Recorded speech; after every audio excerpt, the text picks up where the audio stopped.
We're gonna play Dream Daddy.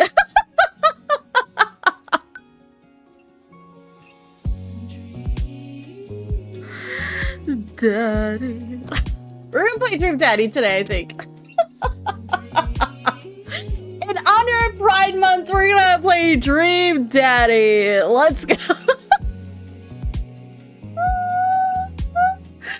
I don't know. I was panicking. I couldn't think of anything I wanted to do. And I was like, you know what? It's Pride Month. I've never finished this game. Daddy. So I was like, why not play this game? Oh my god. Now, oh shit, I should have asked this before we started. Do you think we should make me as a Dream Daddy, or we should just make up a whole new character? What do you guys think? Dad.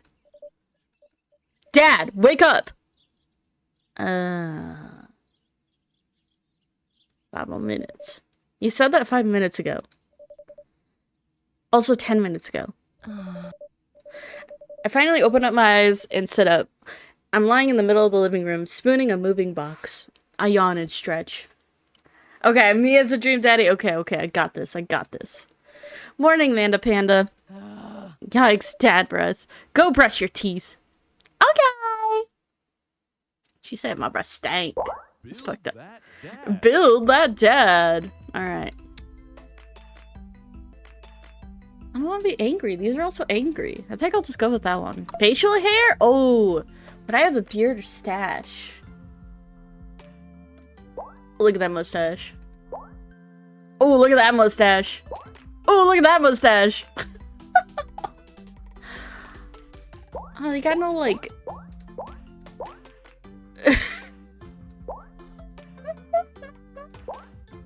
Yo, I look kind of fire.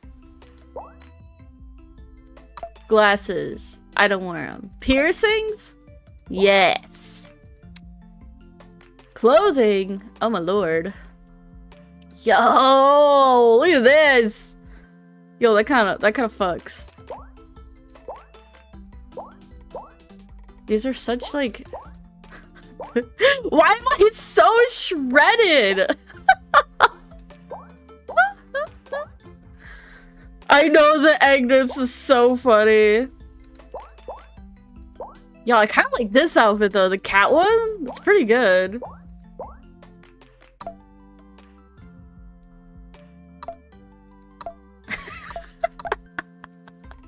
Okay, maybe no stash. I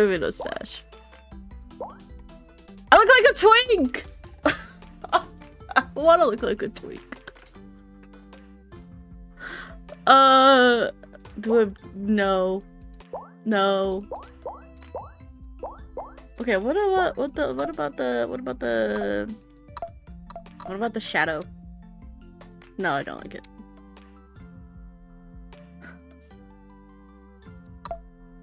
Man.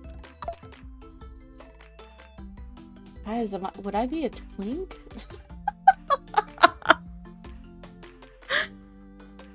To be honest, to me, I actually just look like a butch lesbian. That's what I think I look. I don't think I look like... I don't think I really look like a man. I mean, but hey, men can come in all shapes and sizes. I should be chunky. Oh my god. Wait, that actually doesn't look bad. But I ain't that chunky though. I guess well. Oh yeah, so I'll just do that one. I think. Oh my god.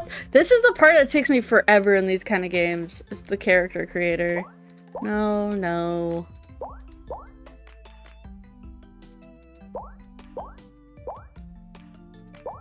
Oh, the pomp. The pompadour. I'm bald.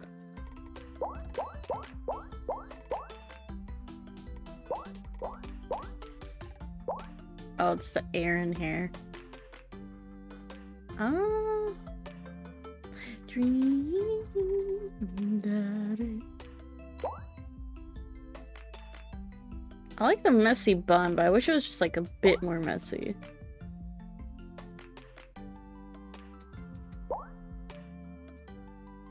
I don't like how big the forehead is. I guess I'll just do this one. I don't know. I'm struggling. Oh, it's too late. Pink hair? Damn.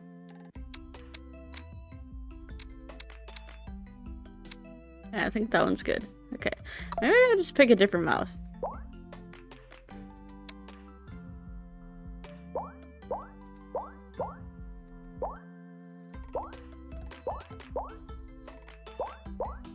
Oh, I like the cat mouth.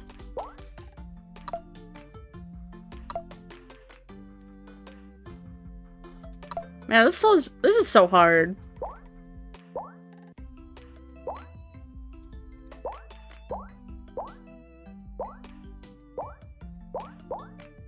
Guides.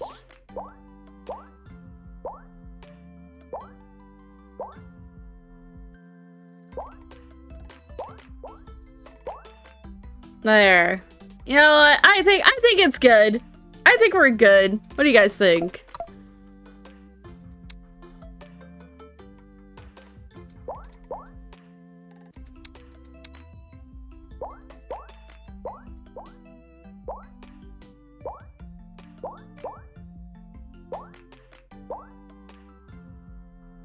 What do you guys think? Let me know your thoughts. I think I look beautiful. Banga? Is it Banga? Yeah, I think that looks close. Look handsome. Looking good, daddy. Name that dad. Name that dad. Niam. I had to make sure I was spelling it right. We'll just be Niam still, you know? Just don't think too much into it. Be that dad. Oh yeah.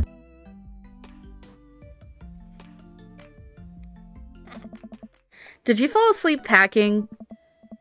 I got most of it done, I think. Search around the room. It looks like I did a pretty good job. Every box is sealed, except for one. Wait, straggler. What's in it? Look into the box. I see a bunch of old photos and little photo albums. Whoa, I haven't seen these in years. I pull out one of the dusty albums from the top pile and we began looking through it. Dude, this art style is actually so cute, by the way. I actually really do like the art style in this game. That's the coolest baby I've ever seen. No, we were always gay. The only way your father and I could get you to stop crying was to put sunglasses on you. Whenever we tried to take them off, you'd start crying again. You spent the first 2 years of your life with sunglasses on. Nice. Halloween? When you're maybe 4? Oh my god, that dragon costume. You couldn't decide between being a princess or a dragon, so you went with both. Princess Dragon. Why do I remember crying in that dragon costume? You saw yourself in the mirror and you realized you were afraid of dragons. Seeing yourself inside the dragon's mouth was a realization of your greatest fear, I think. Right, yeah, definitely repress that memory.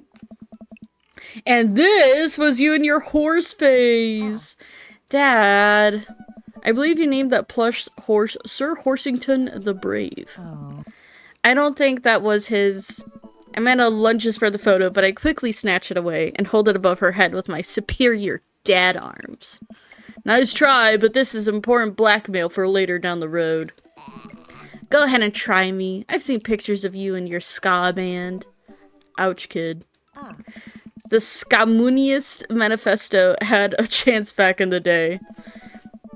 I look off into the distance and reminiscence about the rad horn section. Hey, it's Emma P. No, Dad, that's Emma R. I didn't meet Emma P until high school.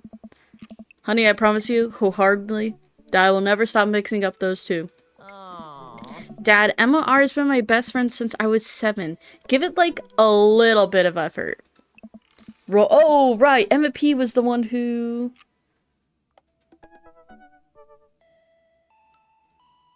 pooped her pants during a sleepover? Dad, that was me. I did that. Oh. Oh. I was having a sleepover with Emma R, who isn't Emma P, and she never told anyone, though. True, Blue. That Emma R. I'm already getting confused myself. Anyway, I gotta show this to Emma R later. She'll get a kick out of it. The first photography award you've ever won. Yeah, and it got us like a $20 gift card to McFridays. And then you got food poisoning from the cheesy tostada blats. Yeah, that sounds like it would give you fucking... It would sound like it would give you the goddamn shits. I think you mean food poisoning, you know, with a Z. Dad. Still, can't drive past that McFridays without gagging. Still proud of you, though. Amanda reaches down into the box and pulls out one last photo. Neither of us say a word. We stare at the photo for a long moment. No! I finally decide to break the silence.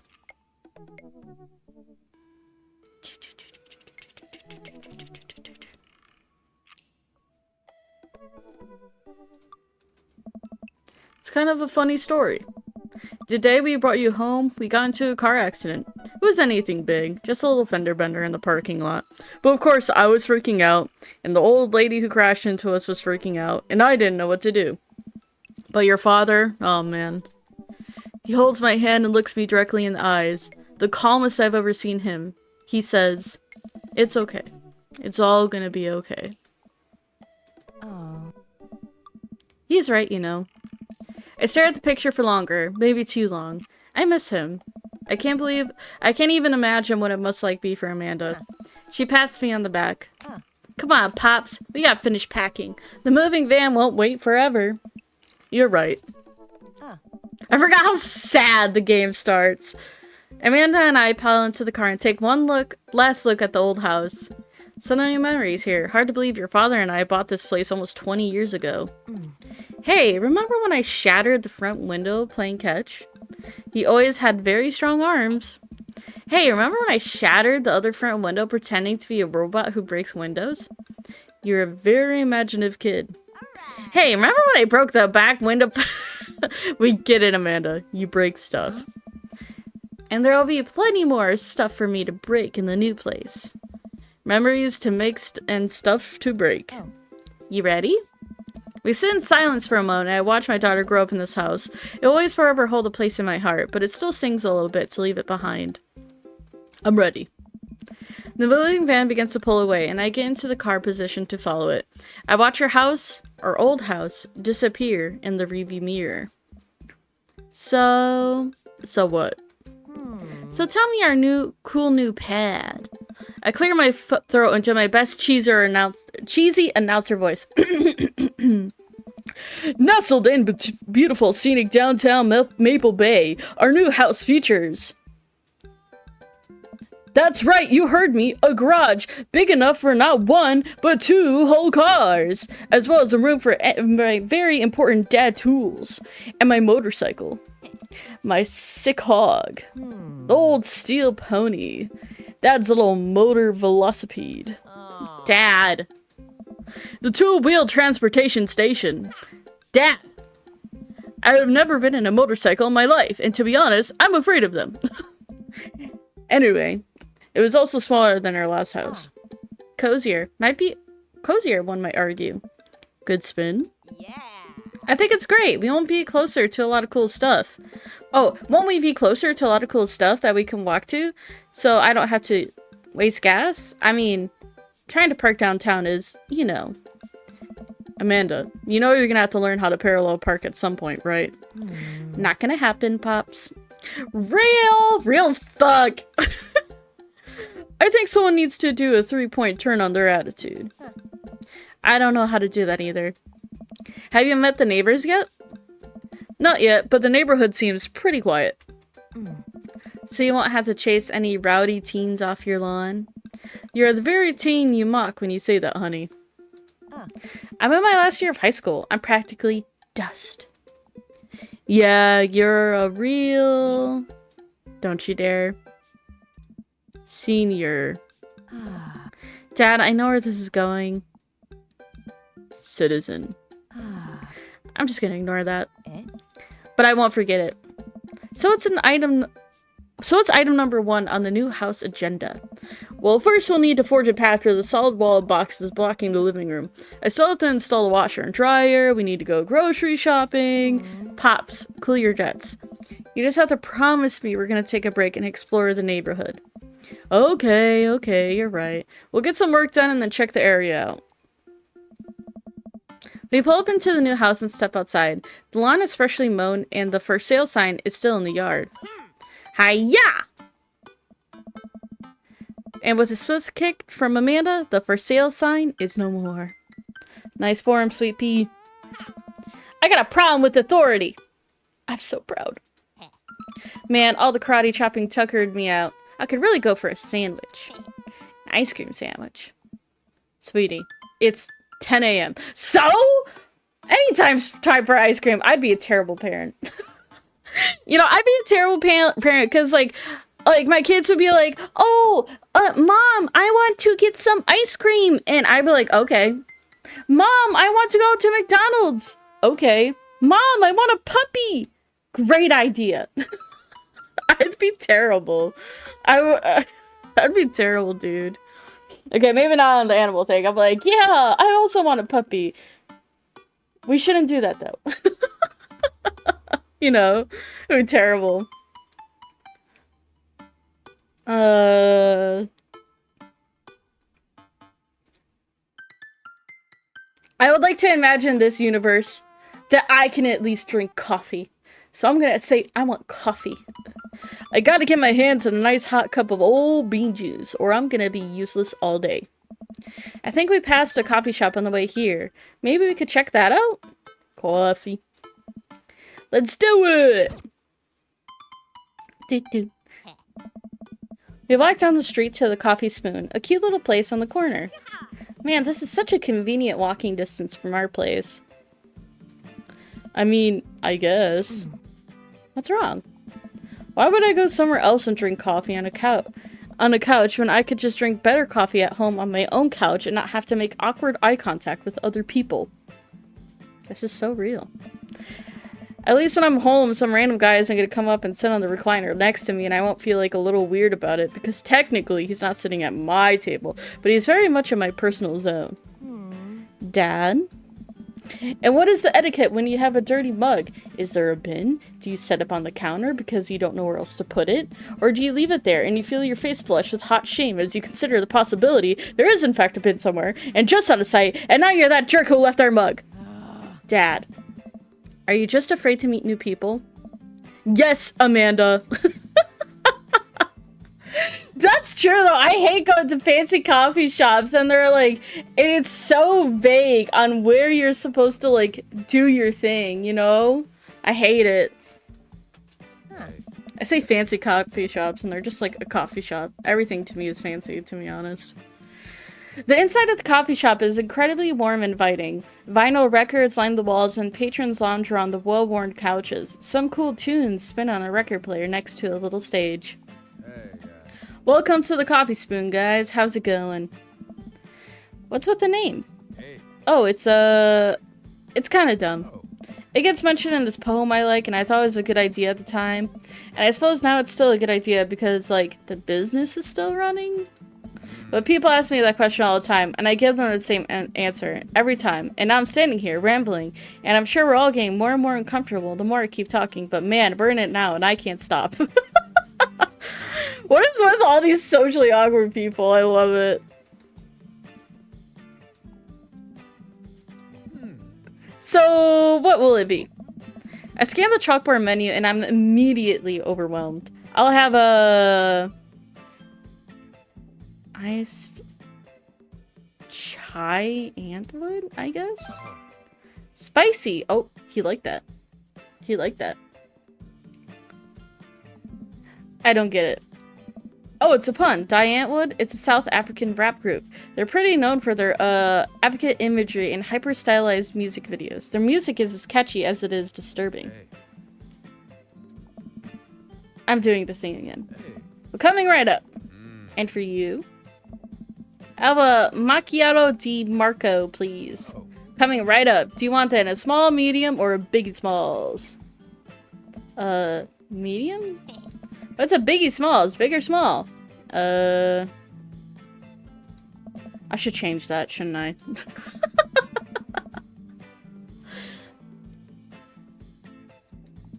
What's his deal?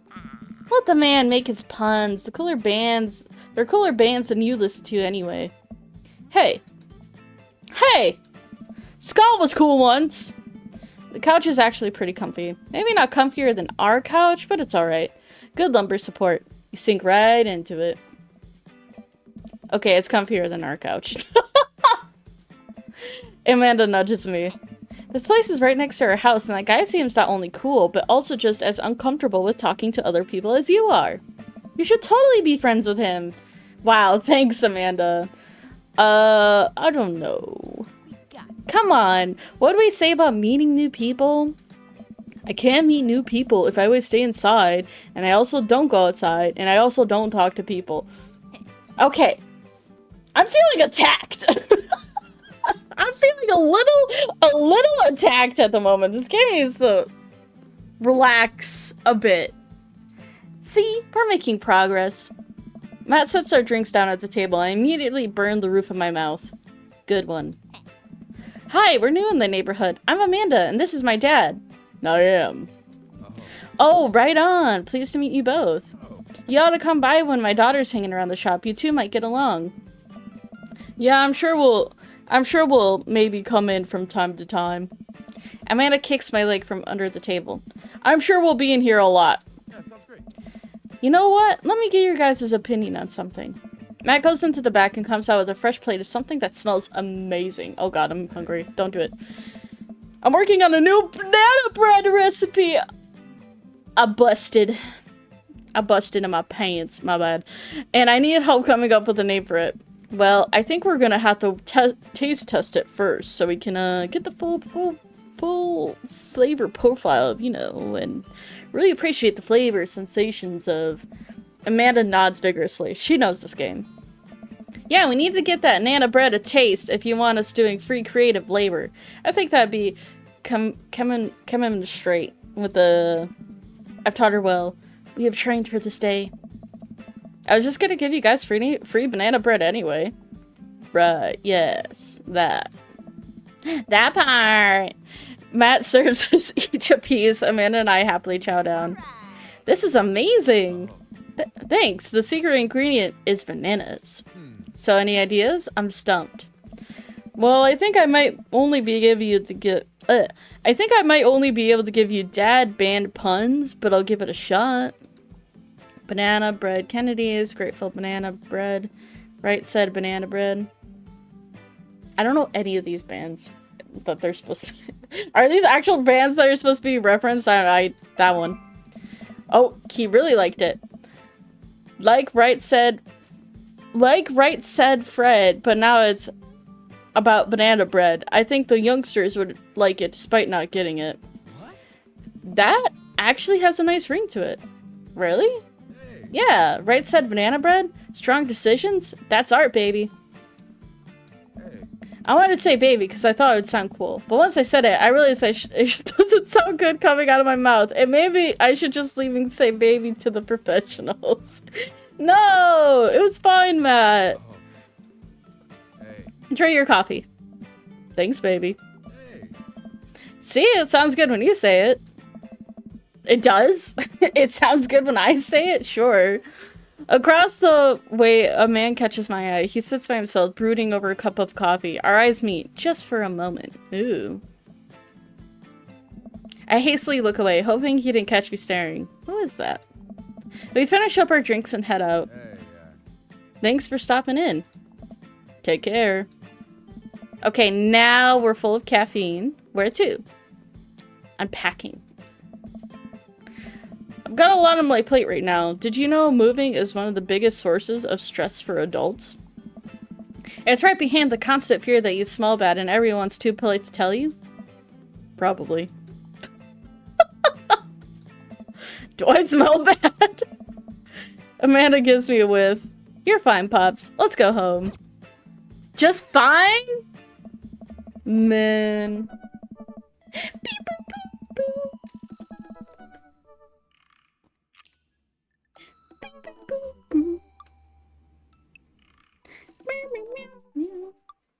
One second, I have to plug in my phone. Okay. I get to work on packing the various boxes around the living room. A couple of hours pass and I get some good work done. The washer-dryer unit is both washing and drying. And we can actually walk through the living room without tripping over boxes. First visitor already? I walk over to the door and open it. Hello! A handsome, clean-cut man stands at my door, brandishing a plate of cookies. I don't know, this clean-cut man kind of scares me a little bit. Hello? Yeah. Oh, where are my manners? My name is Joseph. I'm your next-door neighbor. Oh, yes, hi, I am. That's what my name is. I saw the moving van. I thought I'd bring over some cookies. My daughter, Christy, wanted me to let you know she baked them herself. Joseph leans in and whispers. But between you and me, she just sprinkled in the chocolate chips. We both share a laugh. Kids, right? Yes. Wow, cookies, huh? So nice to meet you. Joseph hands her the plate of cookies with a smile. Huh. Well, thanks for the cookies. Amanda disappears with the cookies. Oh. Amanda, come back. And she's gone. Well, that's my daughter. Her name is Amanda. She's a charmer. Oh. Daughters are tough. Sons are also tough. Oh. Children in general are just tough. I hear that. I mean, there'd have to be something wrong with you to try way more than two. I have 4 kids. What have you done? Oh, I meant... Don't worry. You didn't mean to be rude. Oh no, this is the first neighbor I met, and my social life is already tailspin. I wonder if it's too late to move again. Yeah, okay. Is the Mrs. around? Mr. actually, and no, not anymore. He died. Oh. I'm sorry for your loss. This is so awkward. No, it's alright. Wow, this is uncomfortable. We stand there quietly for a moment, acutely aware how awkward we both made things. I'm sorry, can you close the door real quick?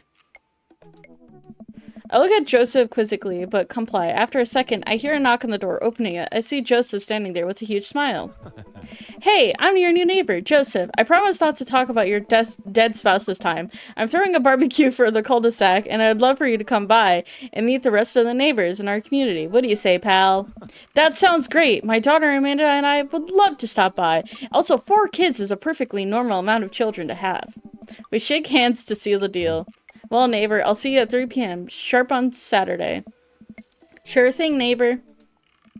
Joseph starts to walk away, but starts to think for a second and turns around.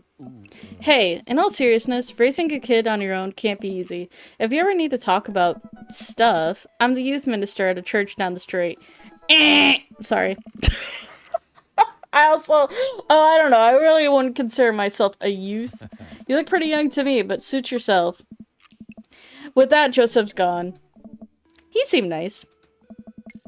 Amanda walks back into the living room, crumbs on her face and a cookie in hand. Well, that was the smoothest recover I've ever seen. I should be taking notes.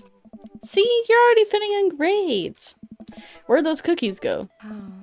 They're gone. I'm sorry. You couldn't save me one? If it makes you feel any better, they weren't very good. Oh, so you ate all of them anyway. Heh. I guess that makes it break time.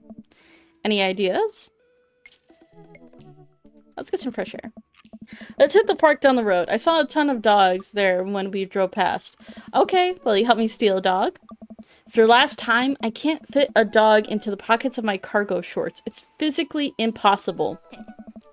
You're breaking my heart, Pops.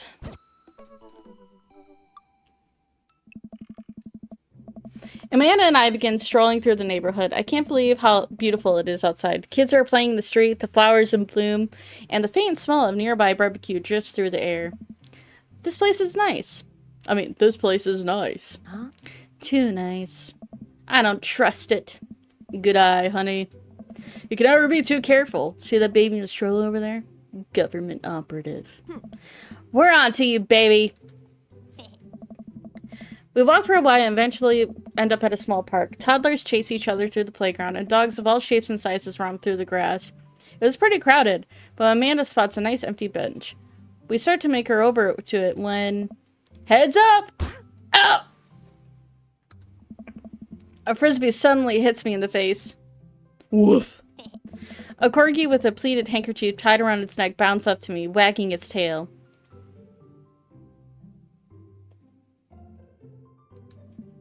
Bark!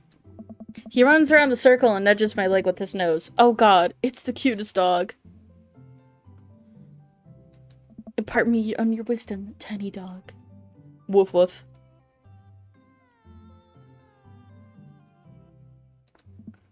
Bark. Got it. You definitely could have caught that. Hey! Don't make fun of me.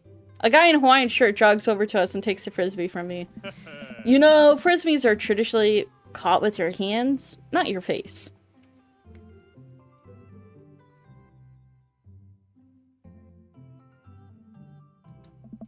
But I'm fine, thanks. I'm just messing with you. I'm Brian, by the way. I am. And this is my daughter, Amanda. I look over at Amanda to find her only sitting on the ground, rubbing the dog's tummy. Hi. Your dog's cool. Oh, old Maxwell sure loves the attention. It's great to see the another father and daughter out here on such a sunny day. Where's yours? Brian gestures over to a grassy knoll where a young girl sits on a checkered blanket. She's reading a book bigger than her head. She puts it down and heads over to us. This is Daisy. She's reading Brothers Karamov? I don't know. Karamov. I don't know. Her teacher tells me that has a reading comprehension skills of a high schooler. How old is she? 10. She's a precious little youngster. Whoa! My natural dad instincts kick in. I must brag about my child's accomplishments. Oh no, it's happening. Frick. Oh god. That's my girl. Amanda, get in there. Okay. Oh god. Brag? Amanda here just recently won a local photography award. Wow, congratulations! Brian loses 10 HP. Daisy actually just won a statewide poetry contest. You lose 15. What?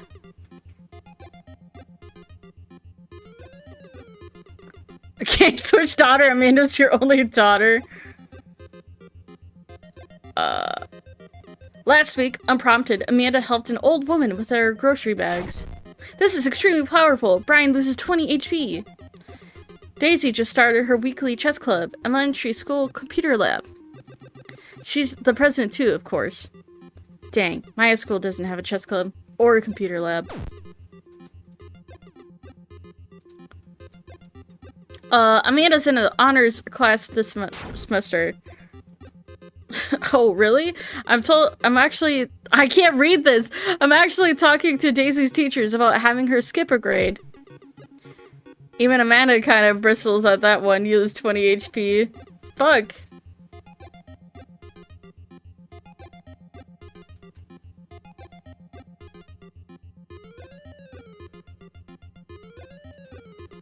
You pull a wrinkled copy of Amanda's last grade card out of your back pocket. Dad. Awesome grades! Brian loses 20 HP! You really created that around everywhere? Ouch, maybe that was kind of weird. You lose 5 HP. No! Daisy sold enough candy bars this year to give the top prize a chance. I can't read it. We're taking it out next weekend. How's that even possible? Blah, blah, blah, blah, blah, blah, blah. Oh. Brag.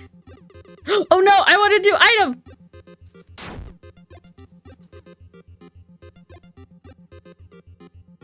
I want to win this. I lost.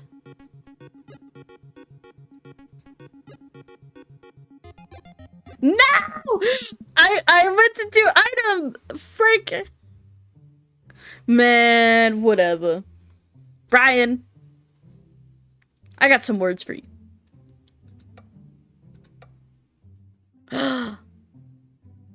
We're doing it again. Oh, wait. Never mind. It's too late. That was the same one, I think. Oh, wait. No, it wasn't.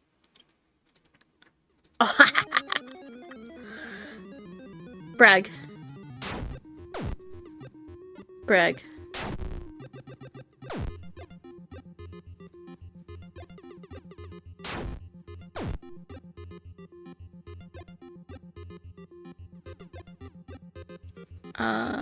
Item.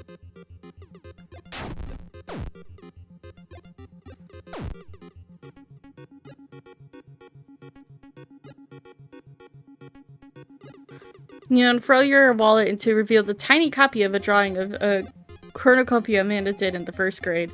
Cute! It isn't very impressive, but Amanda genuinely appreciates you holding on to it. I regained 20!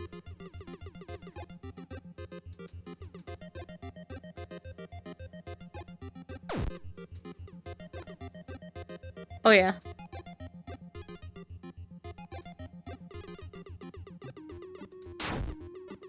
I got him! I beat him! Fuck you, Brian!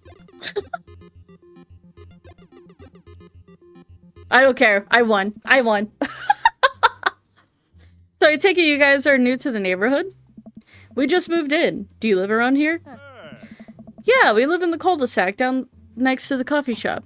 What a coincidence. That's where we live too. Small world. Yeah, Daisy and I are in that little ranch-style house in the corner. I know that house. It's like ours, but slightly bigger, better landscaped. This guy had to outdo me in everything? What a lovely place. Well, I don't want to take up any more of your time. Really nice meeting you guys. You'll have to stop by at some point. Yeah, definitely. Bye! Ryan and Daisy walk further into the park, with Maxwell happily trotting along now. Do you get the feeling he was trying to one-up us? Trying and succeeding. I can't believe that kid's only 10. What was I even doing at her age? I believe you had a bit of a thing for horses. Shame that didn't pan out. Could have majored in comparative horse studies. It's not too late to minor in horse creative writing. Too close to the truth, Dad. Let us never speak of the fantastic adventures of Sir Horsington the Brave, an epic in 7 parts by Amanda Estrella. I can't talk. We laugh off on the horse epic and walk around the park a bit more, enjoying the day. It's time for a nap. All the sunlight is making me real tired. I don't think I got enough sleep last night. You slept for 14 hours? Exactly. That's exactly your problem. Too much sleep is bad for you. Not bad for you, but just makes you overtired. As we're walking home, I hear heavy footsteps come up behind us. Noam, bro! Nice. I turn over and see him greeted by a familiar face jogging up to us. Craig? Oh. Bro. Oh. Holy, wow, I haven't seen Craig in forever.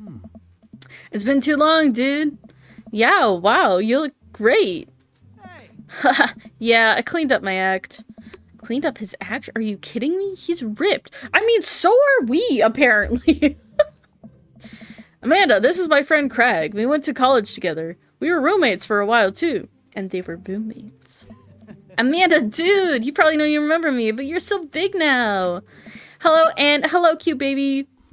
Aw, thank you. The last time I saw you, I think you were about her size. This is River. Say hi, River.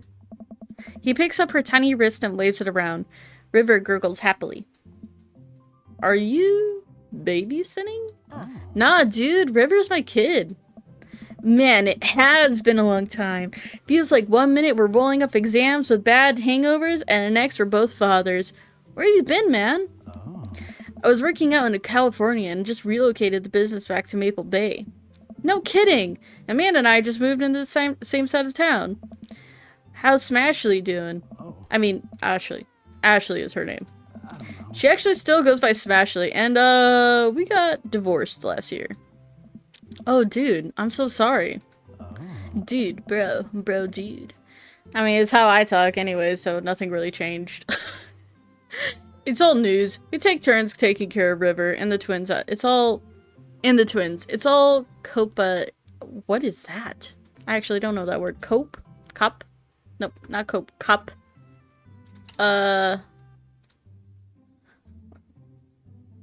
Cop. Copsidic? Copsidic? An excellent order? I've never heard of that word. Copacetic. Copacetic. Oh, thank you, Google. Copacetic. Okay, thank you, Google. Copacetic. Copacetic! Twins? You have 3 kids? Ain't like some bro, right? Kegstan Craig is the father of 3! Kegstan Craig? Oh yeah, was my old college nickname. He got it because he did a lot of kickstands. Nice. Nice. It's that thing you do or a headstand on a keg, then drink from the keg. Right. He was very good at it. Ah, bro, I hate to be that guy, but I'm in the middle of my daily jog, and I really gotta keep up my heart rate. Brought River along for, you know, resistance training. You jog daily? I jog yearly. Yeah, I don't jog. I walk. I don't like jogging. On January 1st, when I promised myself I'm going to jog daily for the rest of the year, but give up after 30 minutes to just walk home. See? That's why you just walk. You don't jog. You walk. Oh. Well, it's never too late to get back into it, dude. You should join me sometime. Haha, I don't know. Hey. Come on, it'd be fun. We could grab breakfast afterwards, catch up. Could do a bro brunch like the good old days. Yeah, I'm pretty sure it's bad for your knees anyways. Alright, sure. Sounds great. Great, let's go get that going soon. I better get moving. Good to see you guys. Craig gives a little wave, puts his earbuds back in, and jogs off. Can't believe Craig is ripped and has kids. I'm reeling. Why is that? The Craig I knew is not fit to be responsible for any living thing, including and especially himself. One time I watched him drink an entire jar of marinara sauce for dinner. Ew! Amanda, he opened a new jar of marinara sauce and drank it like it was thing that normal people do. It was unholy. And then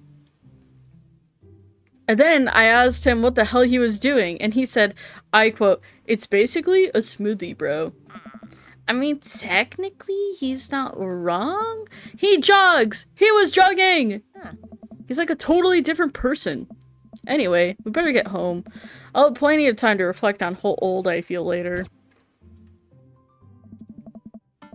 Amanda and I flop down on the couch. Amanda is about to shove some empty boxes out of the way before she can sit. Too bad we're gonna be putting my stuff right back into the boxes in a few months. No, don't say that. Aw, Dad, it's gonna be okay. I'll be fine. I know. It's just, you're my little girl, and it's gonna be weird not having you around. I'll come visit. I'll text you every day and take lots of pictures. I mean, obviously, I'm a photography major. You promise? Of course. Are you gonna be okay all by your lonesome? Oh, come on. I'll be fine. I'll get a dog or something. A dog! Forget art school. I'll just stay for the dog. Is that what's gonna take? Medium-sized dog, handkerchief around the neck. I get to name it. That's what it'll cost for me to give up on my dreams. I'm a woman of simple wants and needs. Well, a dog is a lot cheaper than college. Suddenly, a pile of envelopes slides through the mail slot. Speaking of college... Amanda darts over to the envelopes and shuffles them. She puts one out and throws the rest back onto the floor. It's from McWowan College of Art and Design! Open it! But I'm scared. It's just an envelope. Yeah, it's just like my entire future. No big deal. She takes a deep breath and rips the letter open with her teeth. We have a letter opener, but okay. I hold my breath and while Amanda eyes dart back and forth, scanning the letter. What does it say? The admissions committee has reviewed your application, blah, blah, blah. Her face drops. We regret to inform you that we are unable to offer you admission to the College of Art and Design. Amanda throws the letter at the coffee table. Oh, sweetie. Oh. It's okay. I kind of saw it coming. I knew I shouldn't have put that experimental stuff in my portfolio. Their admissions officer told me they just wanted to see portraits or whatever. I pull Aunt Amanda in for a big hug. You're an amazing photographer. I know how much work you put into your portfolio. Some other school is gonna want to snatch you up for sure. Yeah, I know. It's fine. Are you actually fine, or are you just saying that? I'm fine, really. Her face says the opposite, but I probably shouldn't push her on this. Oh, and before I forget, Emma R and Emma P are sleeping over tonight. So you need me out of the way because I'm painfully uncool. I would choose a more delicate phrasing, but yes. Well, I have you know, I conveniently already have plans for tonight, so you have the new place to yourself. Yeah? And what are your plans? Quick, think of plans! I'm going clubbing. I'm gonna put on a nice outfit and go tear it up on the dance floor. All the hottest dance moves. The lawnmower, the sprinkler, the running man. You know, all the ones the kids are doing these days. Alright, but I'm not gonna come pick you up if you pull anything this time. Not again. I'm just kidding. I'm actually going to...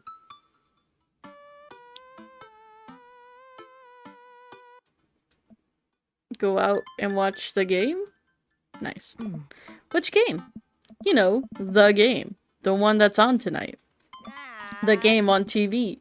At somewhere other than here. Oh. Okay, cool. While you do that, I'm gonna do drugs and commit some light arson with Emma's. I'm concerned you're hanging out with the wrong crowd. Amanda shrugs. I would have expected you guys to be up on the white-collar crime at this point. Maybe money laundering at the least. I'm a street rat, Pops. You're kidding about doing drugs and crime, right? Yes, Dad. Just making sure. I give her a pat on the head. You know, this kind of reminds me of the relationship that I had with my dad. He'd be like, where are you going? I'm like, I'm gonna go on a walk and do drugs. And he'd be like, okay. Except he wouldn't ask. I'm like, I'm gonna go on a walk and do drugs. And he'd be like, okay, get back. And he'd be like, how was the drugs? I'm like, amazing. And he was like, and he did it without me? I'm like, yeah. And that'll be it. It's so stupid. Yes, I totally did drugs on my walk. 100%. Are you being sarcastic? No, making fun of sports is played out. Alright then. I do some light cleaning around the house and decide to clear out right before Amanda's friends arrive. Before I leave, Amanda stops me. Hey, don't forget you have that meeting with my English teacher tomorrow. Excuse me. Alright, Mr. Vega. Yep, totally remembered. I'll be there.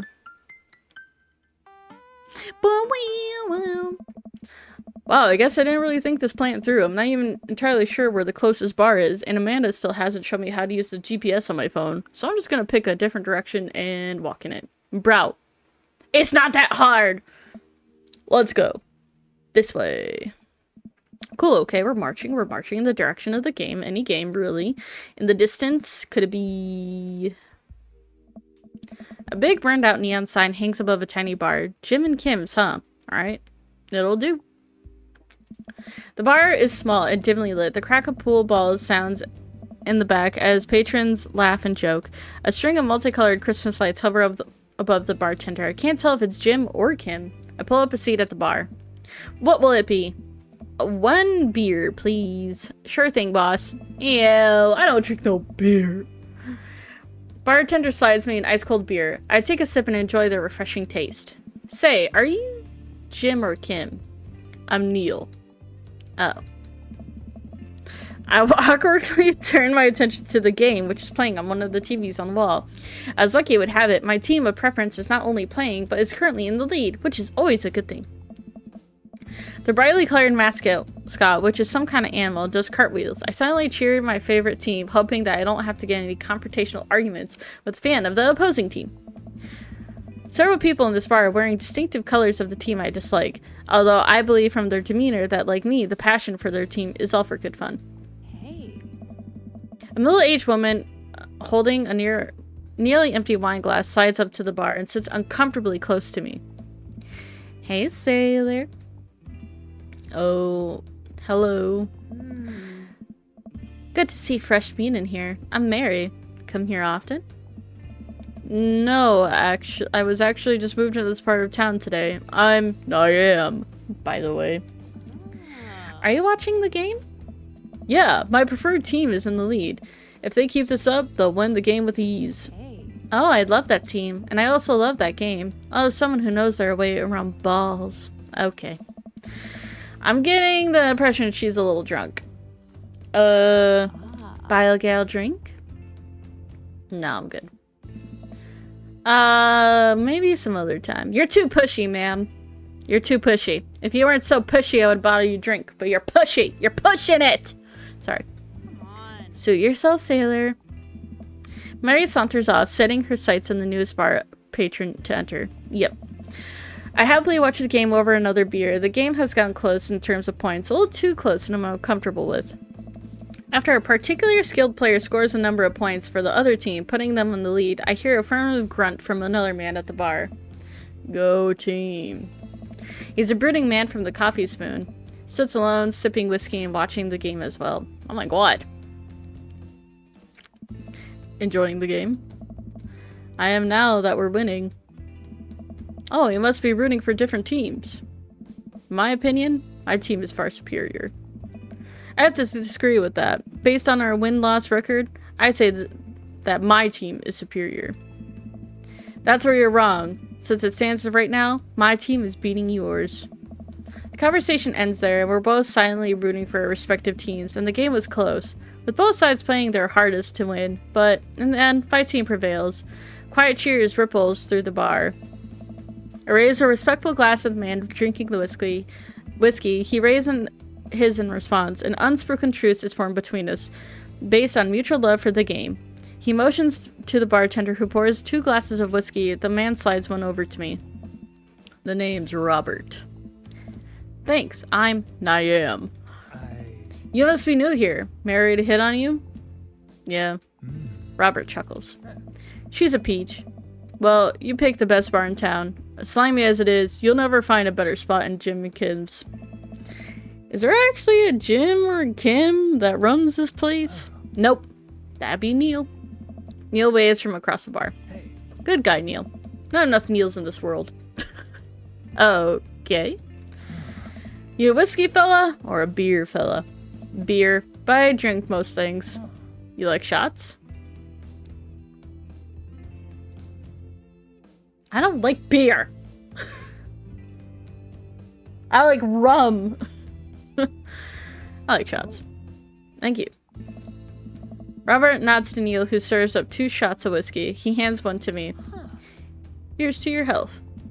We take the shots. Whiskey burns going down, but I try my hardest to look tough. Wait, I think this is what making friends is? Okay, Niam, this guy is out of my friend league, but I think if I play my cards right, we'll be pals in no time. He has a hand tattoo? Oh, he does have a hand tattoo. My face is in the way. Hold on. It's right there. It's like on the bar.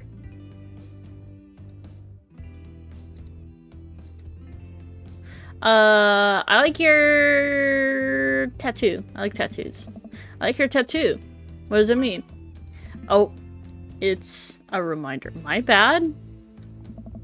I wait for him to elaborate, but it seems like he's done talking. Oh, okay. My bad. It's a tattoo. My bad. Man, this guy is mysterious and cool. Way cooler than I am, at least. Robert signals to the bartender for another round. What are you doing here tonight? Not like forever. She's having a sleepover with her friends. Family type, huh? Single dad? He gets up. Be right back. Gotta powder my nose. I've never seen a man say they will go powder their nose before. Never seen Robert this talkative. He must like you. Ha! Guess so. Gotta admit that Robert has a gruff charm to him. If a guy like that thinks I'm cool, then I really must be. Robert comes back from the bathroom and grabs his leather jacket. I'm gonna go home. You heading my way? Robert and I leave the bar and find ourselves walking in the same direction. I live in the cul-de-sac down the way. Does everybody live there? Me too. We just finished unpacking today. Oh.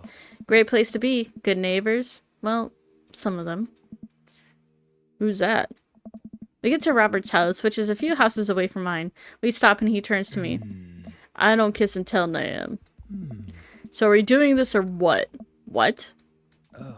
You know, do you want to come inside or not? A wave of realization rushes over me. I blush. Oh my lord! Yo, what? Excuse me? I'm sorry, but I personally could never do that kind of thing. I would be too scared. I'd be flattered, I guess, but I couldn't do it. No, thank you. I'd better call it tonight. Catch you around? Mm-hmm. Sure. Oh, you didn't seem upset. Cool. I head home, head buzzing with whiskey. What do you mean, are we gonna do this or not? I think it was pretty obvious. I plopped down on the couch and I'm asleep before I even get a chance to take off my shoes. I think it was pretty obvious. I wake up to a text from an unknown number. Rise and shine, early bird. Still want to work out? This is Craig, by the way.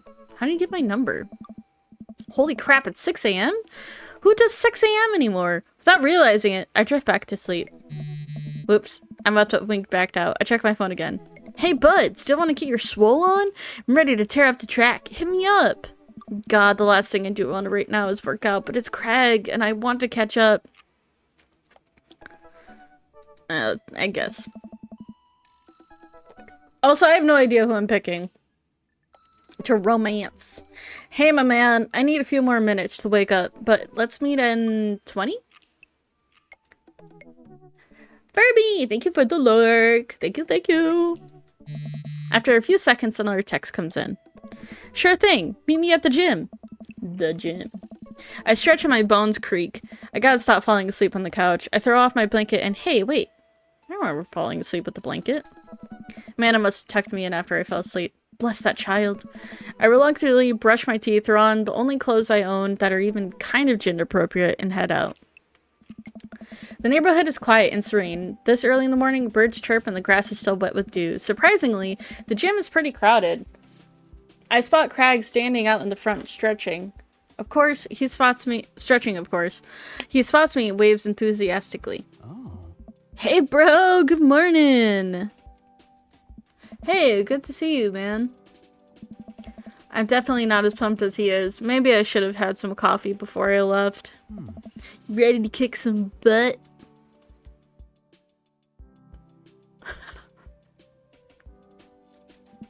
I get the feeling I'm gonna be less of kicking butt and more the gym kicking my butt.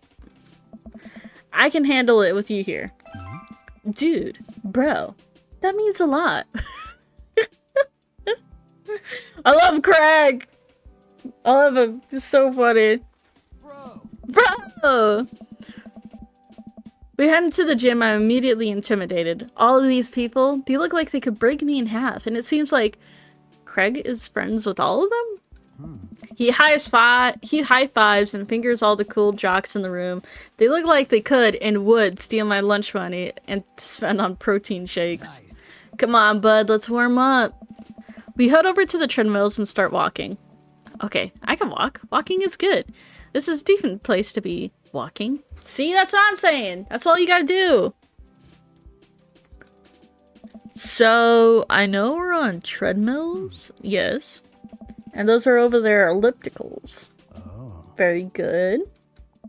What is all this other stuff? Craig laughs. Nice. They might look a little scary, but I guarantee all of them serve a specific purpose for building muscle mass. I watch as a dude in muscle tee flexes a muscle I didn't know existed on a machine I think once was used to be processed grain into flour.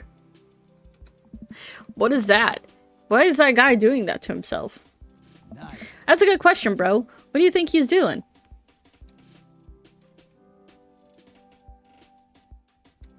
He's He's trying to make his thighs so strong that he could crush people's skulls with them. Hey. Yeah, that's pretty much the only reason I work out. Oh. Oh my god! Come on. What's that? I'm gonna choke on my spit. What was that? Why did he do that? Oh no, Craig is turning up the speed. I better do the same. How long have you been doing the buff thing? A couple years. And what do you do when you're not dadding or working? Buffing? Oh, I coach my twin softball team. That still counts as both dadding and buffing. I keep busy. What do you do for fun?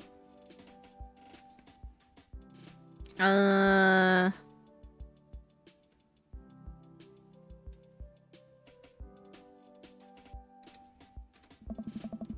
spend most of the time in front of the mirror, admiring my Adonis-like figure that I've worked so hard to sculpt. Ha! By that I mean I lay horizontal and watch bad television. We're jogging now. Oh god, we're jogging.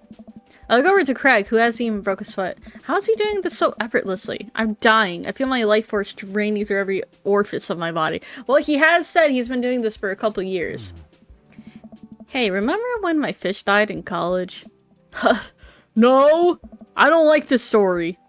Oh my god, he's really bumping up the speed again. I guess I better do it too. Oh, this is fast. This is very fast. Oh my god, I'm gonna fall off the treadmill! Stop! And when we were at the party and you vowed to make me feel better, you told me to create a distraction. So of course, I do a sick leg keg stand and get everyone cheering. And then I try to steal fish from a tank in the party with my bare hands like an idiot. And then he dropped a fish and it's flopping around and he panics. So you run up to me post keg stand with a dying dirty fish in your hands. You scooped off the ground and you're yelling at me we had to leave. Hey. So we're running out of the frat party with the fish, trying to give it mouth-to-mouth resurrection. We get him home and get him to a bowl of water, but the prognosis was grim. Next day, he was alive and well. And they never did catch the great fish thieves of Grand Ridge U. And they never... Well... I shoot off the end of the treadmill and crash into the wall. Jesus, that hurts. Dude, bro, are you okay? Craig offers me a hand and looks over me for injuries. I'm fantastic. I knew it. I managed to stand up and rub my back. Doesn't hurt now, but I'm sure it will later. Oh, man. You don't have to push yourself like that. Always know your limits. Well, I think I may call our gym adventure here. Nice. You sure? Yeah. Alright. Well, here, I bought you this. Craig hands me a shaker bottle full of thick green liquid. I stare at it with what must be apparent distaste. It's a protein shake, bro. Oh, thank you. He wants me to drink it. Oh boy, here it goes. I take a small sip. It's actually delicious. Wow, this is really good. Nice. And good for you. My special recipe. I'm pretty proud of it. Nice. Let me know if you ever want to work out again. Maybe you can try running around the neighborhood if treadmills aren't your speed. No pun intended, bro. Good one. Well, I'm gonna go put some ice on this everything. I'll see you around. I leave the gym feeling ashamed. Craig used to order delivery pizza from the place across the street from our dorm, and now he can run circles around me. Literally. Man, I really gotta work on this dad bod. I'm ripped. What are you talking about? I get home and lay down on the couch. It hurts to move. Oh god, I'm so old. Oh no, I must have fallen asleep. What time is it? Shoot, it's 3:55. I'm supposed to be at Amanda's school in 5 minutes. I frantically put on some clean clothes, apply a generous amount of deodorant, and run out the door. I arrive at Amanda's school and check in at the front desk. They give me a bright orange visitor sticker and send me on my way. I'm barely awake and feeling pretty haggard, but hopefully nobody will notice. I check my watch and I'm relieved to see that I'm only 2 minutes late. Wait, was it room 103 or 108? I spot a youth standing at his locker and approach him for help. Excuse me, do you know where Mr. Vega's classroom is? The youth turns around and looks me up and down with heavily lined eyes. Sigh. Come on, kid, I'm late for a meeting. Mr. Who? Mr. Vega? I don't know. Have you tried the exit? Okay, wise guy. Are you gonna help me or not? Sigh, fine. Up those stairs and to the left. Can't miss him.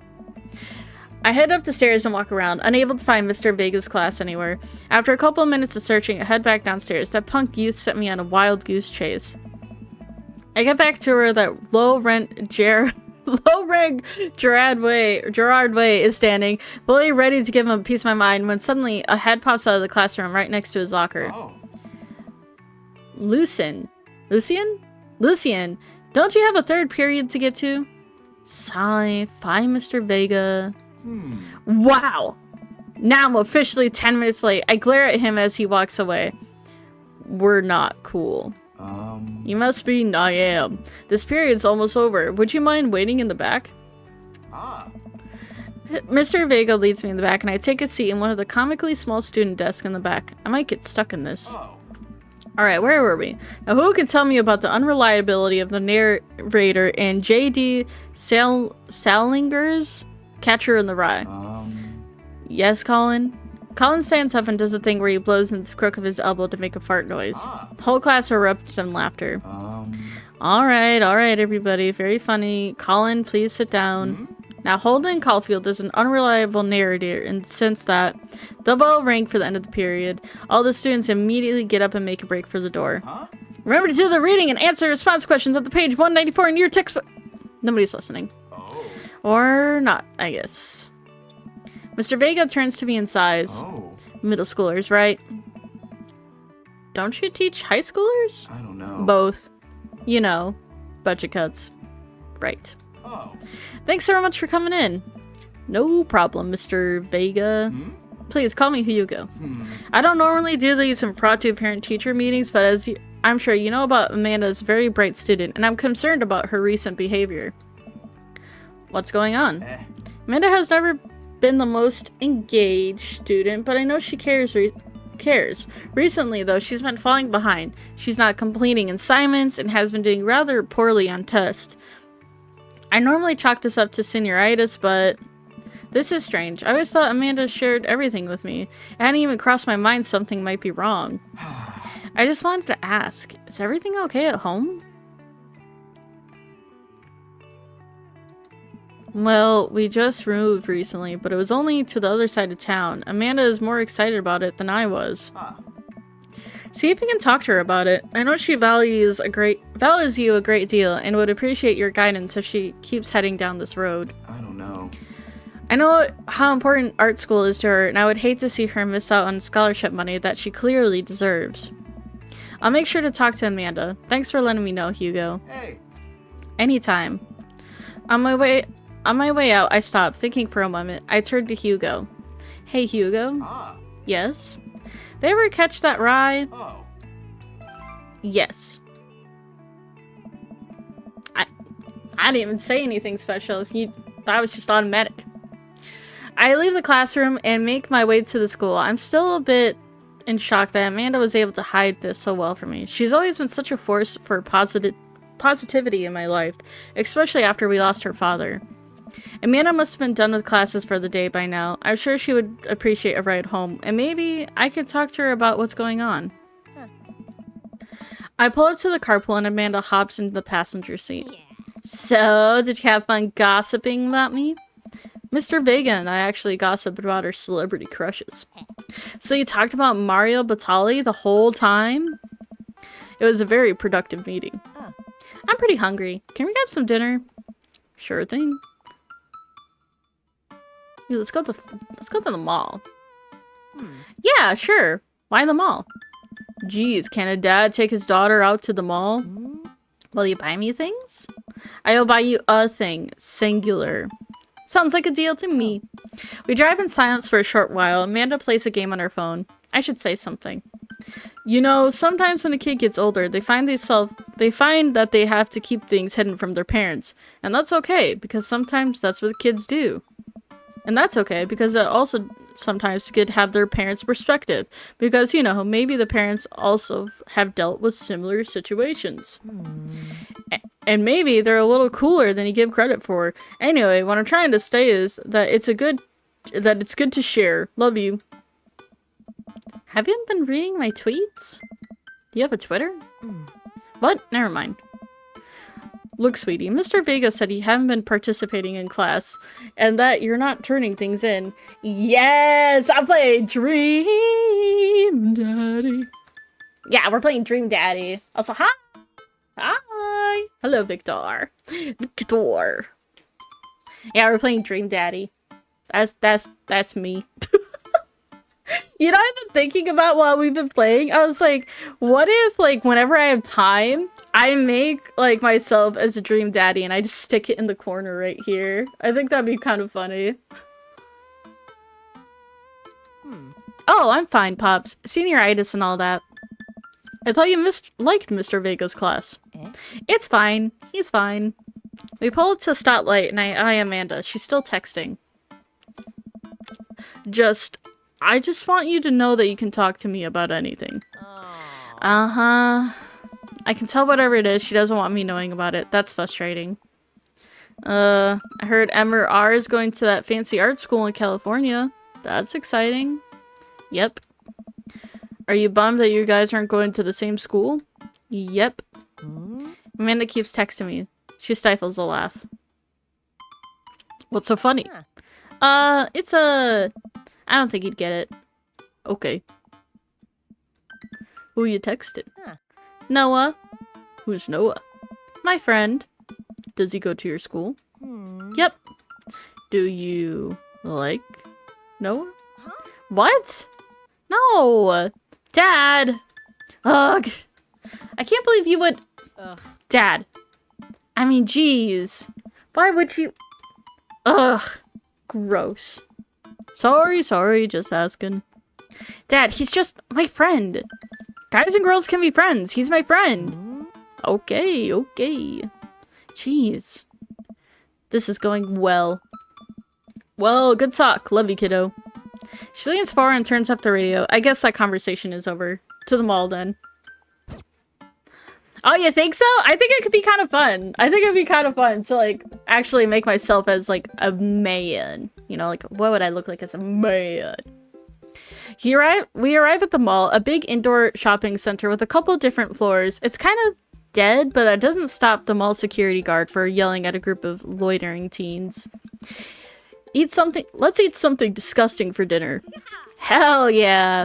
Language, Missy. Heck yeah? Better. Ah, hell yeah, it's fine.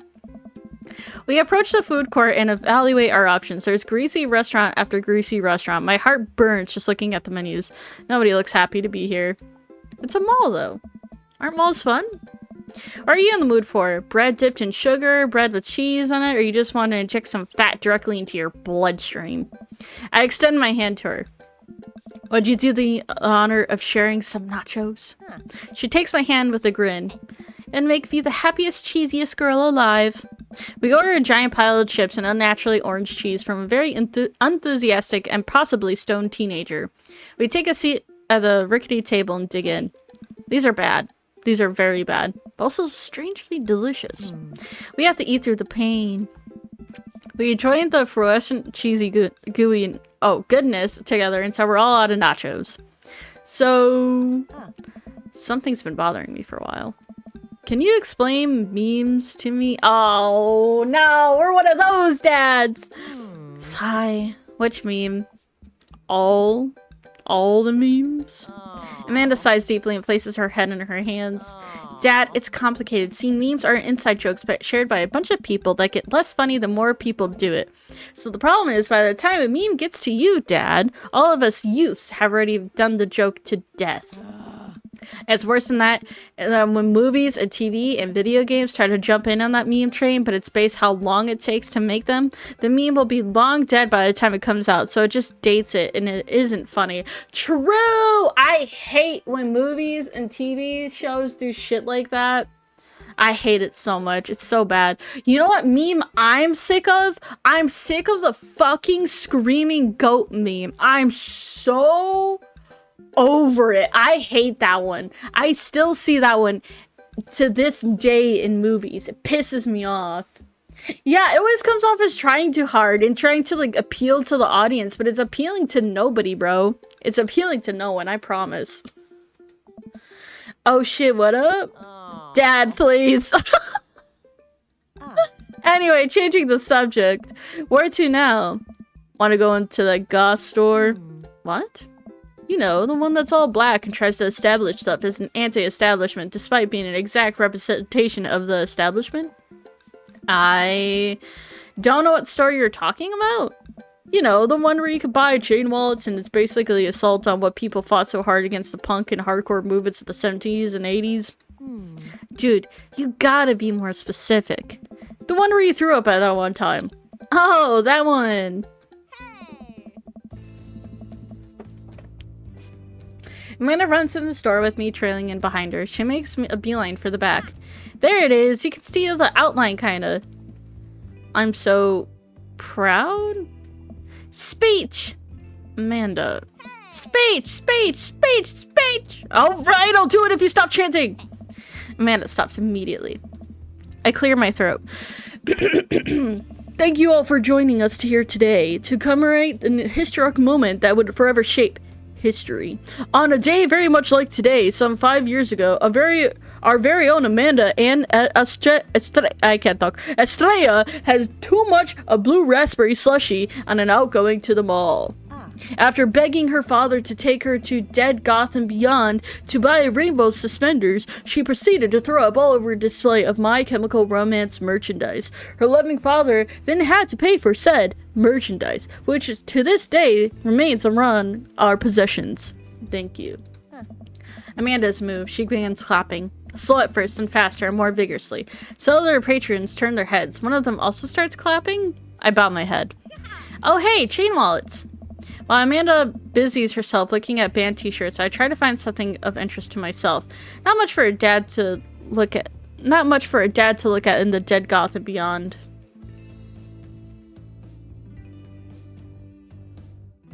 Band tees. I barely know any of these bands. Cannibal Bone Party doesn't seem like music I enjoy, but they must be really happy at that the retail outlet is carrying their merchandise. I hope their parents are really proud of them. Look, this is very important to me. I overhear a stifled argument over the cash register. Oh my god, it's the edgy guy. An older gentleman is carrying a garment and showing it to a bored-looking cashier with pink hair.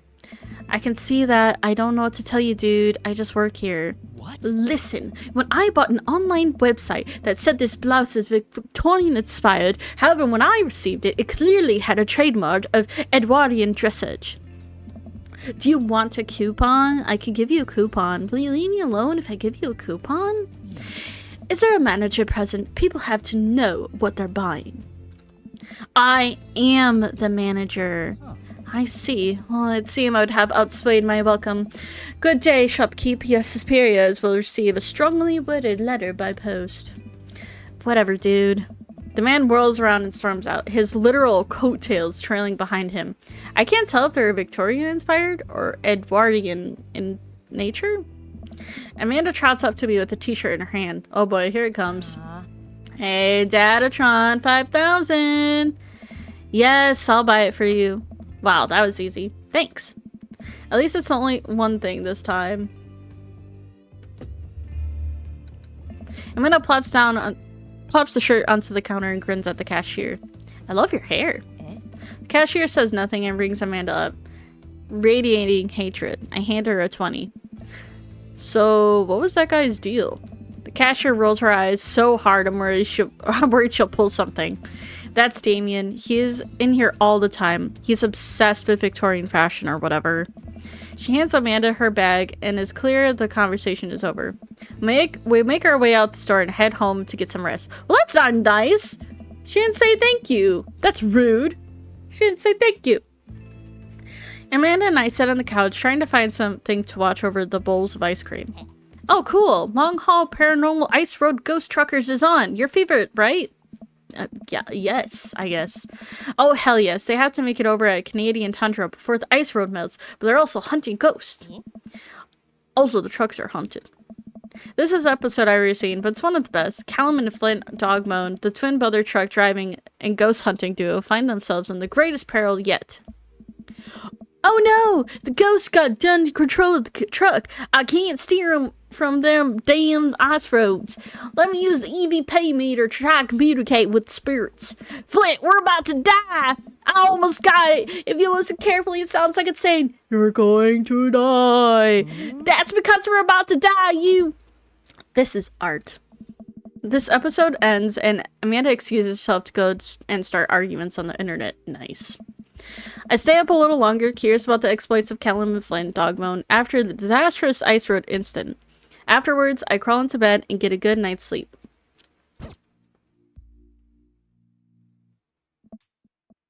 Zzz.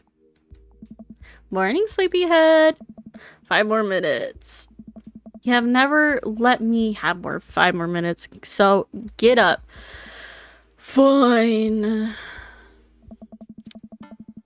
We have cereal for breakfast and spend the morning putting together furniture. Amanda is much better at interpreting the tiny manuals. We're able to put up a few shelves on one desk, but I'm pretty sure it was supposed to be a bookcase. What away not true. I'm like really good at putting furniture together, so what away not true. So you excited for the cookout today? Yeah, it'll be food. I'm all over those terrible store-bought sugar cookies that everyone brings to parties. I love those sugar cookies. I will not take slander. Yeah, those are bad. Which means there are more for me. Don't you want to meet some of the people in the neighborhood?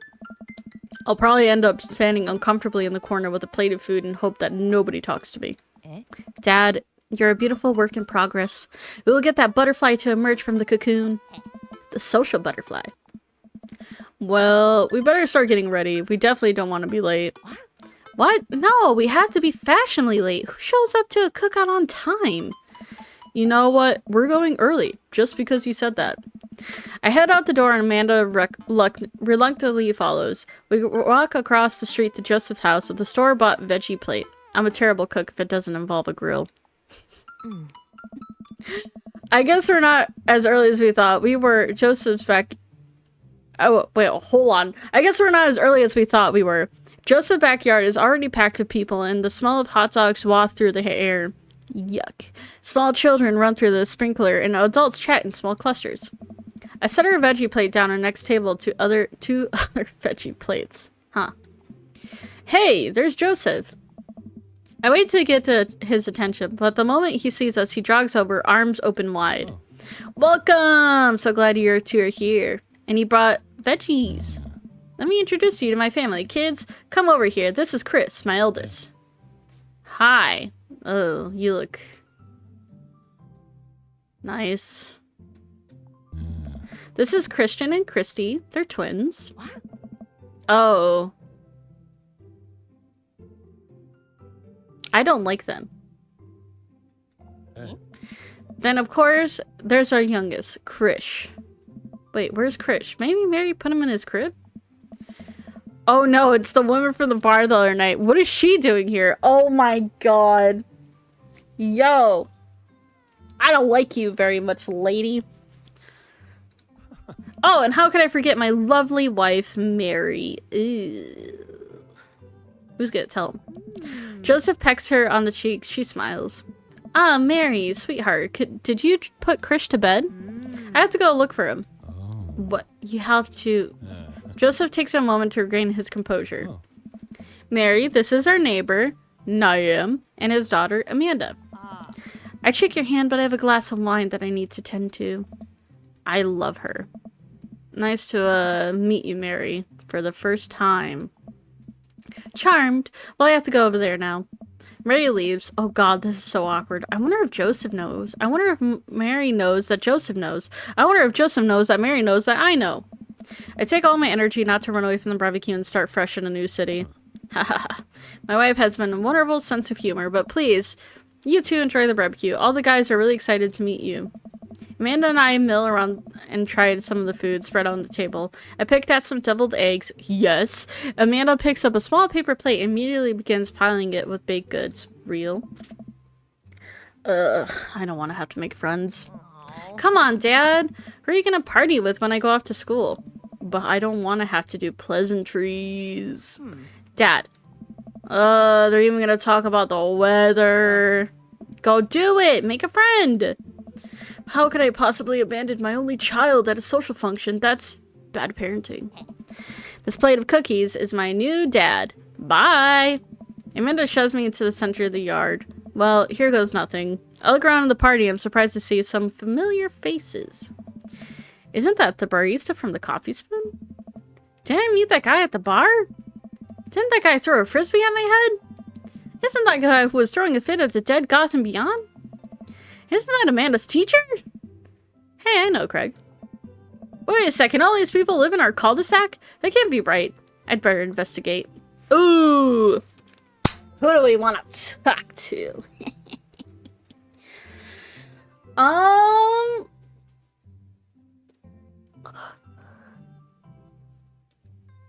think we talk to these three. Oh. Whoa! Men. Matt and Hugo seem to embroiled in a tense discussion. Craig looks on, smiling politely. I walk over to say hello. Well, I don't think it's fair to try and compare two art movements like that. Periods in art only exist because they're a unique byproduct of the social and political climate of time and place. And try to make something like, say, the Rococo period and compare it to the postmodernism in America. You're completely disregarding the context in which a work of art is created. Matt and Hugo seem to be so busy talking that they don't notice me. Craig leans in. Dude, I have no idea what's happening.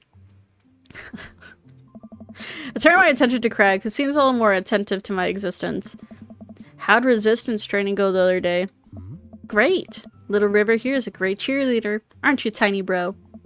Craig grabs River's arms and waves them around. You can do it, Dad. I'm so proud of you. I'm sorry for pooping on you. She must be a handful at that age. Oh, they always are. Hey.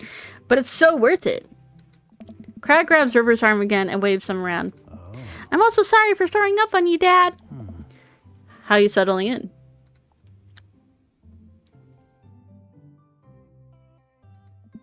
There's still a few odds and ends to take care of before I can really recall myself settled, but I think we can upgrade the situation to livable. Nice. We did livable throughout the entirety of college. Yeah, my goal was for Amanda to live the sort of life that didn't involve eating spoonfuls of ranch dressing as a plate cleanser between different types of pizza. She still does, though. Hey, she takes after her dad. Niam, how are you liking the neighborhood? It's pretty nice. Everybody's been super friendly. Seems like your daughter is fitting in just fine. Matt points across the yard where Amanda, Daisy, and another young girl are playing. They're all sitting cross-legged in the grass, picking the weeds, weaving them into little flower crowns. It's pretty adorable. The girl I don't recognize jogs over to us. Hey. What is it, sweetheart?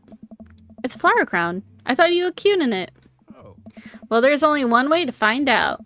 Matt takes the flower crown and places it on top of his head. Hey. Am I cool now? The girl stares at him, thinking it over. Nope, but you're slightly less uncool than you were before you put it on. Hey, dude. Ha! Hey, Niam. This is my daughter. Hello! I'm Carmencita. Amanda comes over with Daisy now, in tow. Dad, look! I'm making new friends! Are you making new friends? You better be making friends.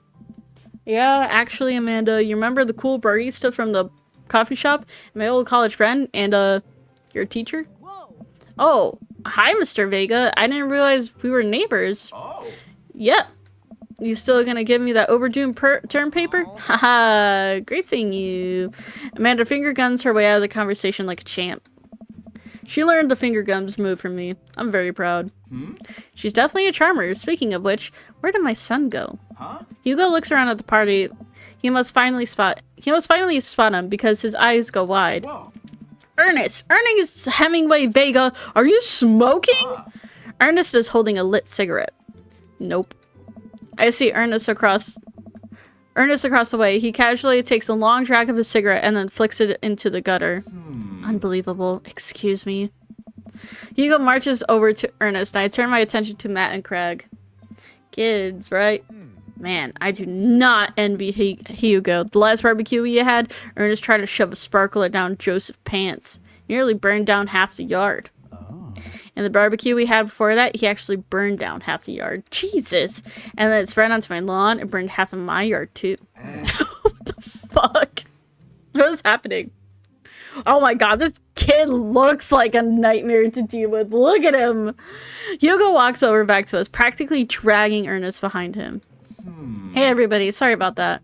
No, this is my son Ernest. Hello? Ernest looks away, sulking, his hands shoved deep in his pockets. Hugo nudges him impatiently. Hey. Nice to meet you, Ernest. What grade are you in? Doesn't matter. Ernest. Okay, I'm in 8th grade. God, are you happy now? I'm sure you're just dying to know. Yeah, good for you. Can I go now? I'm tired of talking to old dudes who blame my generation for the failing economy. Ouch. Ernest. Oh yeah, because I'm totally embarrassing you. Ernest puts in his earbuds and storms off to stand in a corner. Well, that was certainly something. He seems nice. Hugo puts his head in his hands and sighs. I'm so sorry. He's having a really rough time. As much as I want to be the cool dad, I have to be the authoritarian dad, and he clearly resents me for it. I mean, I think dad and teacher, that's about as authoritarian as you can get. Honestly, are any of us cool dads? Is it even possible to be a cool dad? What? I'm cool as a cucumber. See that right there? You can't say that. My kid thinks I'm cool. But not for long. But for how long, Craig? How long do we get to be the cool dads? I don't know. I think we just have to accept the fact that as dads, we've become the machine that we once raged against and accept our fate. Nice. Accept our fate and to unironically wear socks with sandals. You kids might think you're cool now, but the moment they hit puberty, you're doomed. Amanda's 18 and she thinks I'm cool. I yell across the yard to my daughter. Amanda, I'm cool, right? Amanda just laughs. She keeps laughing. I see your point. As much as we all want it, I don't think it's as important to be cool dad as it is to be a good dad.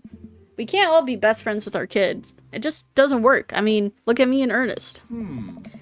Our job as parents is to make sure our kids turn out okay. Yeah, you're right. But it's nice to have it both ways. Hearing these guys talk about this makes me think of my relationship with Amanda. We get along so well, but there might be a time where it won't be like that. Is college when that happens? Don't let us eat up your time, Nam. Go me and some of the other people around the neighborhood. I don't know, I think my dad's pretty cool. Did I have a period when I think he wasn't? I don't know. Maybe? Burger time! Without further ado, let's work some magic. Joseph closes his eyes and takes a deep breath and gets to work. With the greatest of ease, he sets the patties on the grills, flourishing as he flips the spatula in the air. It's easily some of the best grill work I've ever seen. You guys think it's his first time in front of my grill? He works just faster now, effortlessly tossing cheese onto patties, perfectly grilling onions to the side, one after another. I'm getting hungry. The dads take notice in the crowd and crowd around Joseph to admire his masterful technique. You probably didn't know this, but you probably didn't know this, Niam, but Joseph's known around here for his grillmanship. He is ungrillable. That's bad, Brian. I can't even say it. I've tried to get on his level, but I can't catch up. Let us keep studying. He has a rare quality about him. Mustard, we keep talking about this. Can we just appreciate the artist? I've never seen him make a mistake. Okay, we need to stop. This is getting too cheesy. Please stop! All of the children at the party booed the glorious display of puns in unison. Alright guys, food's ready. Please form an orderly barbecue. Amanda groans. We all grab our food and hang out, enjoying perfectly cooked cheeseburgers. Man, it's so wild how all of us dads live in the same cul-de-sac. Kinda nice, isn't it? Feels like there's a real community here. Totally helps when you're just a single dad trying to raise a kid. We're happy to have you here, man. I think you're gonna like this neighborhood a lot. Plus, Amanda seems to be getting along with all kinds of kids. If she decides to get into the babysitting game, she'll really make a killing. Hey, why don't you add us all on Dadbook? Dadbook? Yeah, it's a great social network for dads to keep in touch with each other. We're all on it, so if you ever need to reach out to anyone, that's the simplest way to do it. Sorry, I'm old-fashioned, Dad. Social media goes over my head sometimes. Don't worry, Pops. I'll help you figure it out. The rest of the barbecue goes smoothly. We all trade stories and drink our beers as kids play on the lawn. Amanda breaks up a fight between Carmencita and those weird twins. I think they wanted her soul. Those twins are freaky, bro. They're creepy. Amanda and I walked out to our place and the sun sets over the neighborhood. Pretty fun party, don't you think?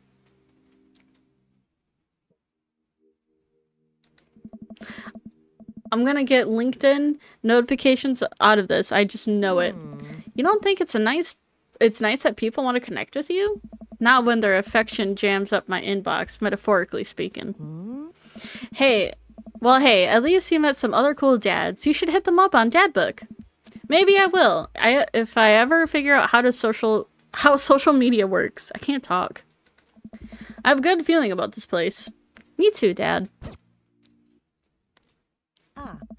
Amanda and I arrive home with the remnants of our veggie plate. Seems like nobody was really into the cauliflower. I mean, fair. Any plans for this evening? Actually, yeah, I'm gonna go out with some friends. Oh. Is that okay? Of course. Just keep me posted and be home before midnight. You got it. Be careful. I will. Make good choices. Of course. And call me if you need anything. Dad, you're not gonna do the thing where you wait silently for me to come home in the living room with all the lights off, are you? What? No, I've never done that and I will never do that. Okay. Do you have plans tonight? My plans were kind of to eat ice cream and watch TV with Amanda, but I think I'll find something to do. I'm gonna work on some stuff. You know, dad stuff. Just relaxing tonight. Have fun, okay? Great. See you later. I watch Amanda drive off into the night. I really do hope she has fun. I plop down in front of the TV and turn on some Wine and Dine Mastermind with the celebrity chef Gavin Chapman. Looks like Gavin's making a roasted Rackham lamb with rosemary mashed potatoes. Oh my god, stop talking about food. I'm hungry. I'd love to be able to cook like that. Although, I think if I was actually good at cooking, I'd use my powers for evil. Just like making baked Alaskas all day instead of any food of real nutritional substance. Man, Gavin Chapman just caught that thing on fire, but he meant to do it. What a professional. I lose track of time as I blaze through several episodes of Wine and Dine Mastermind. And also one episode of some cooking show called Meat Hell. I'm not even sure what that one was about. It was just a lot of yelling. I glanced at my watch. Man, it's almost midnight. I should check in with Amanda. I sent a text. Hey kiddo, you good? I went into the kitchen as I wait for a reply. Amanda's phone is always in her hand, so I'm sure she'll respond soon. Unless she's driving home right now. In which case, I hope she doesn't respond soon, because I definitely taught her better than text or drive. I reach in the freezer and grab an ice cream sandwich. It's a little late for this, but I think I've earned it after a long day of socializing. I check my watch again, and then my phone. Nothing yet. Okay, see, now I'm worried. Do I call her? Do I call the cops? No. It's too soon for that. I'll just send her a gentler reminder text. What's up? After half an hour passes, now I'm really worried. The episodes of Gavin Chapman's Meat Hell are not only assuaging my anxiety, but possibly exuberating it with all the yelling, so I keep pacing around the house, waiting for her to come back. Why didn't I find out where she was going? Who was she even with? Why don't I even know any of her friends' phone numbers? Why don't I even know one of her friends' full names? Who is Emma P? I decided to send her another text. Amanda, please text me and let me know you're okay. I can't help but think of the awful things that could have happened to her. Oh, thank God, it's her. Amanda opens the door and shuffles in. Finally she's back home. I'm glad she's okay. Sup? Sweetie, thank God you're safe. Yep. But now that she knows she's okay, I'm really mad. Why didn't you answer my text? Amanda pulls up her phone out of her pocket. Oh, whoops. Guess I didn't see those. She starts to walk into her room. Amanda Ann! Whoa, we're pulling out the middle name now? Amanda, you came home an hour and a half after your curfew, and you didn't respond for any of my texts? You really freaked me out. I was about to call the cops. Dad, you're seriously overreacting. You're not even gonna be like this when I go off to school, are you? You weren't responding. It was just like when your dad... I had to stop myself from tearing up. Huh? Oh, Dad, I didn't mean to. I sat down on my couch and put my hands on my head. I feel very tired all of a sudden. You really scared me. Just, please don't do that again. Oh. Alright, I'm gonna go to bed now. Amanda closes the door to her room and I head to mine. Jeez. As I'm falling asleep, one thing she said keeps echoing in my mind. You're not gonna be like this when I go off to school, are you? I definitely didn't sleep well last night. I brewed some strong coffee and make myself some scrambled eggs for Amanda as a peace offering. Man! We're gonna end off heavy. Crazy. Because we have to stop it here for today.